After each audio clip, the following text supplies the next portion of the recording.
ಇನ್ಸ್ಟಾಗ್ರಾಮ್ನಾಗ photos upload ಮಾಡಕ್ಕೆ ಯಾರಿಗೆ ಇಷ್ಟ ಇಲ್ಲ ಹೇಳ್ರಿ, ಎಲ್ಲರಿಗೂ ಇಷ್ಟ ಐತಿ. ಬಟ್ ಬೇಜಾರು ಏನಂದ್ರೆ ಕಲರ್ ರೀಡಿಂಗ್ ಮಾಡಕ್ಕೆ ಬರಂಗಿಲ್ಲ. ಕೆಲವೊಂದ್ಸತಿ ಏನಾಕತಿ ಅಂದ್ರೆ ಕೆಲವೊಂದು ಮೂವೀಸ್ ನೋಡಾಕತ್ತಿರ್ತೀವಿ ಅಥವಾ ಯಾರ್ದಾರು ಒಬ್ರದ್ದು ಫೋಟೋ ನೋಡಿರ್ತೀವಿ.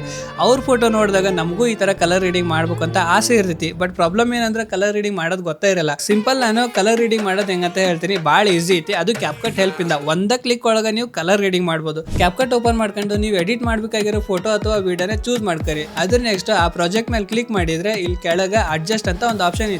ಅದನ್ನ ಕ್ಲಿಕ್ ಮಾಡಿ ಇಲ್ಲಿ ನಿಮ್ಗೆ ಒಂದು ಆಪ್ಷನ್ ಕಾಣಿಸ್ತೈತಿ ಕಲರ್ ಮ್ಯಾಚ್ ಅಂತ. ಅದನ್ನ ಕ್ಲಿಕ್ ಮಾಡಿ ಇವಾಗ ಏನ್ ಮಾಡ್ಬೇಕಂದ್ರೆ ನಿಮ್ಗೆ ಯಾವ್ದು ಮೂವಿ ಒಳಗಿನ ಕಲರ್ ರೀಡಿಂಗ್ ಇಷ್ಟ ಆಗೈತಿ ಅಥವಾ ಯಾರ್ದಾರ ಕಲರ್ ರೀಡಿಂಗ್ ಇಷ್ಟ ಆಗಿರುತ್ತಲ್ಲ ಅದ್ರದ್ದು ಒಂದು ಸ್ಕ್ರೀನ್ ಶಾಟ್ ತಗೊಂಡಿರ್ರಿ. ಆ ಸ್ಕ್ರೀನ್ ಶಾಟ್ ನ ಇಲ್ಲಿ ಅಪ್ಲೋಡ್ ಮಾಡಿದ್ರೆ ಸಾಕು, ನಿಮ್ ವಿಡಿಯೋ ಅಥವಾ ಫೋಟೋ ಮೇಲೆ ಆ ಕಲರ್ ಅಪ್ಲೈ ಆಗತ್ತೆ. ಇಲ್ಲಿ ಕೆಳಗೆ ಇಂಟೆನ್ಸಿಟಿ ಐತಲ್ಲ ಅದನ್ನ ಹೆಚ್ಚು ಕಮ್ಮಿ ಮಾಡಿ ನಿಮ್ ಫೋಟೋದು ಕರೆಕ್ಟ್ ಆಗಿ ಸೆಟ್ ಆಗತ್ತರ ಸೆಟ್ ಮಾಡ್ರಿ. ಸಿಂಪಲ್ ಮುಗೀತ್. ಇಷ್ಟ ಕಲರ್ ರೀಡಿಂಗ್ ಅಂದ್ರೆ ಇಷ್ಟ ಅಲ್ಲ, ಇದು ಶಾರ್ಟ್ಕಟ್.